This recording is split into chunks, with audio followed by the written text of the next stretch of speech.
औज़ुबिल्लाहिमिनश्शैतानिर्रजीम बिस्मिल्लाहिर्रहमानिर्रहीम। मेरा नाम है जी डॉक्टर अरसलान खालिद। आज दोबारा एक नई वीडियो लेके आपकी खिदमत में हाज़िर हो गए हैं। तो जिस तरह प्यारे फार्मर दोस्तों आप जानते हैं कि कुर्बानी का सीज़न आहिस्ता आहिस्ता नज़दीक आता जा रहा है, और जिस तरह ईद कुर्बान बहुत ज़्यादा नज़दीक आती जा रही है, तो हर फार्मर का, हर भाई का और हर जानने वाले का यही सवाल होता है कि डॉक्टर साहब को ऐसा फार्मूला बता दिया जाए, कुछ ऐसी चीज़ें हमें बता दी जाएं, या कुछ ऐसे कोई जादू हमें बता दिया जाए जिसके इस्तेमाल करने से बेशक वो भाई 1 जानवर वाला है, बेशक वो 10 जानवर वाला है, बेशक वो 5 बकरियों वाला है, या बेशक वो 50 कट्टों वाला है। तो हर बंदे का यही सवाल है कि डॉक्टर साहब को ऐसा फार्मूला बताया जाए जिसके इस्तेमाल करने से हमारे जानवर का जो बॉडी वेट है वो इंक्रीज़ हो, और ईद के जिस तरह दिन करीब आ रहे हैं तो हम ईद पे उसको अच्छे रेट पे सेल करके तो उसमें से हम अच्छी अर्निंग कर सकें।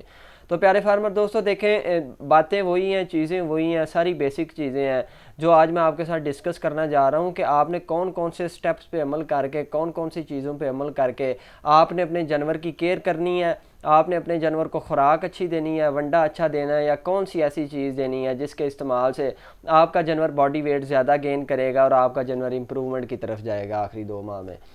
प्यारे फार्मर दोस्तों देखें, अभी तो तकरीबन को 1.5 से 2 माह तो तकरीबन पड़े हुए हैं। 2 माह तो नहीं पड़े हुए, तकरीबन कोई 55 या 50 दिन पड़े हुए हैं ईद में। तो आपने सबसे पहले जो भी आप जानवर लेके आ रहे हैं या आपके पास हैं, तो आपने उनकी तैयारी किस तरह करनी है। आपने जानवरों की तैयारी इस तरह स्टार्ट करनी है कि सबसे पहले तो जितने भी आपके पास जानवर हैं, सबसे पहले आपने उनकी डिवर्मिंग स्टार्ट करनी है।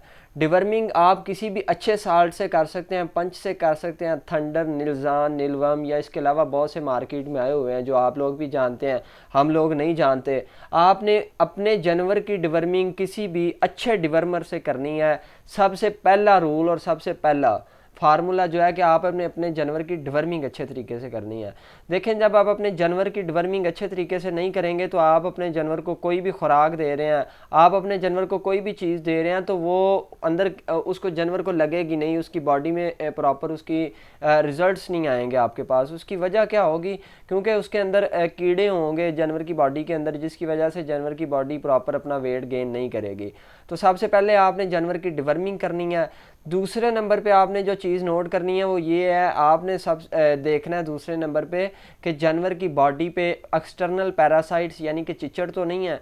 अगर तो जानवर की बॉडी पे चिचड़ हैं तो आपने अपने जानवर की बॉडी पे उसमें आइवरमेक्टिन का इस्तेमाल करना है, और आइवरमेक्टिन के इस्तेमाल करने के साथ साथ आपने उसकी डोज़ को डबल करना होता है। डिवर्मिंग की डोज़ को बेसिकली बूस्टर डोज लगाना होता है, और आइवरमेक्टिन की डोज़ भी अगर आप 1 हफ्ते के बाद रिपीट करते हैं तो वो सबसे बेस्ट होगा। अगर आप आइवरमेक्टिन का इस्तेमाल नहीं करते तो डिवर्मिंग के लिए मैंने और भी बहुत सारे फार्मूलेज आपके वीडियो में शेयर किए हुए हैं यूट्यूब पे, आप वो भी जाके देख सकते हैं। इसके साथ आपने क्या करना है, अगर आप आइवरमेक्टिन का इस्तेमाल नहीं करना चाहते तो आप सैगावान पाउडर लेके उसे आधा लीटर पानी में मिक्स करके अपने जानवर की बॉडी पे अच्छी तरह स्प्रे करें। उसमें आपने कान से बचाना होता है कि कान में ना जाए दवाई, आंखों से बचाना होता है और मुंह से बचाना होता है कि जानवर खाए चाटे ना या उसको लिक ना करे। तो इन चीज़ों को इस्तेमाल करेंगे तो इंशाल्लाह इससे भी आपके जानवर में जो चिचड़ों का जो है मसला मसाइल वो भी हल हो जाएगा। इसके अलावा आपने क्या करना है कि आपने अपने फार्म पे या आपने जिस जगह पे जानवर रखे हुए हैं उसमें एक्सटर्नल इन्वायरमेंट में जो चिचड़ हैं, पिस्सू हैं या मक्खियाँ, मच्छर हैं, उसमें भी आपने जानवर फार्म की सराउंडिंग पे स्प्रे करना है, जिसके इस्तेमाल करने से आपका जो जानवर है वो भी कंफर्टेबल होगा। ये तो चीज़ें होगी उसकी इन्वायरमेंट के हवाले से, उसकी बॉडी के हवाले से कि सबसे पहले आपने तैयारियां कौन सी करनी है।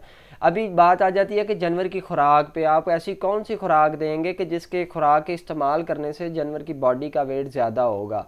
तो उसमें खुराक की तरफ चलते हैं, तो आपने उसमें वनडे का इस्तेमाल करना है। आप सब्ज़ चारे का इस्तेमाल कर सकते हैं, लेकिन उससे बेस्ट मैं समझता हूँ कि आप इस्तेमाल करें साइलेज का इस्तेमाल करें, क्योंकि उसमें मकई होती है, उसमें प्रोटीन कंटेंट अच्छा होता है और दूसरे को हल्का फुल्का मिनरल्स भी होते हैं।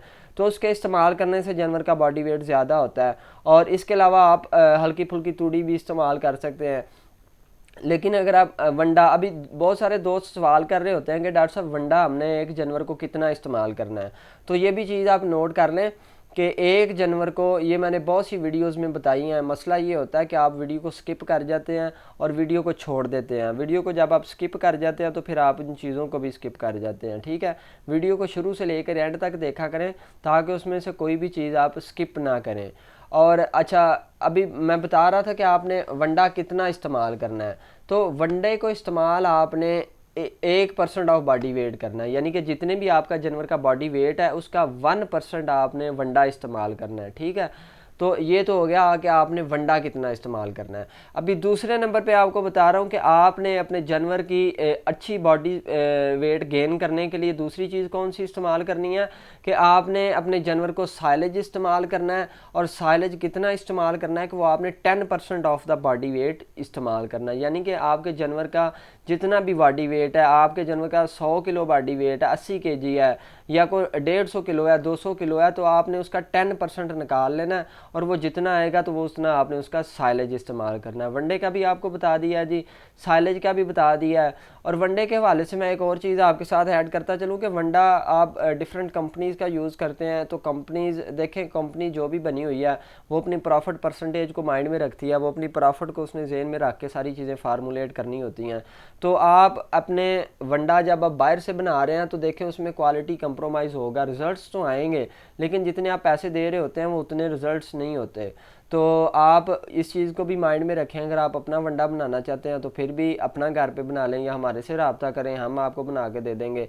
अच्छा, इसके अलावा तीसरी चीज़ आपने मिनरल्स का इस्तेमाल करना होता है। जब आप मिनरल्स का इस्तेमाल अपनी जानवर की बॉडी पे करते हैं या आप अपने जानवर की खुराक में करते हैं तो उससे क्या होता है कि एक जानवर को भूख ज़्यादा लगती है और दूसरे जानवर के तेज़ाबियत का मसला नहीं होता।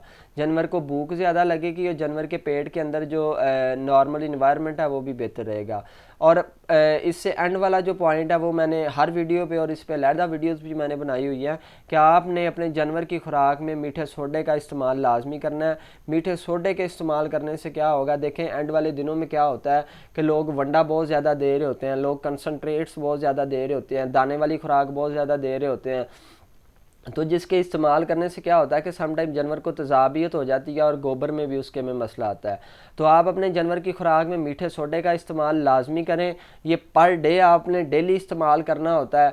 डेली की बेसिस पे आप अपनी वनडे में मीठे सोडे का इस्तेमाल करें ताकि उसका जो र्यूमन है या जो उसका मैदा है उसमें तेज़ाबियत की तरफ ना जाए और उसमें किसी भी किस्म का कोई मसला मसाइल ना आए। तो अगर आप ये हल्का सा भी आपके जानवर को थोड़ा बहुत भी मसला आएगा तो आपका जानवर बहुत ज़्यादा डिस्टर्ब होगा और उसका बॉडी वेट भी जो है वो प्रॉपर गेन नहीं होगा। आपका जानवर 1-2 दिन डिस्टर्ब रह गया तो वो तकरीबन 10-12 दिन या 15 दिन या 20 दिन वेट गेन नहीं करेगा। तो अगर इतने दिन आपका जानवर डिस्टर्ब रह जाएगा, वेट गेन नहीं कर रहा, तो फिर ऑटोमेटिकली आपको उसके इश्यूज सामने आएंगे। तो उम्मीद करते हैं कि आपको आज की वीडियो अच्छी लगी होगी। इस तरह की मज़ीद वीडियोस देखने के लिए हमारे चैनल के साथ जुड़े रहें और हमारे चैनल को सब्सक्राइब करें, लाइक करें, शेयर करें और बेल आइकन पे प्रेस करें ताकि हर नई आने वाली वीडियो आप तक प्रॉपरली पहुंचती रहे। आज तक के लिए इतना ही। दुआओं में याद रखिएगा। अस्सलाम वालेकुम।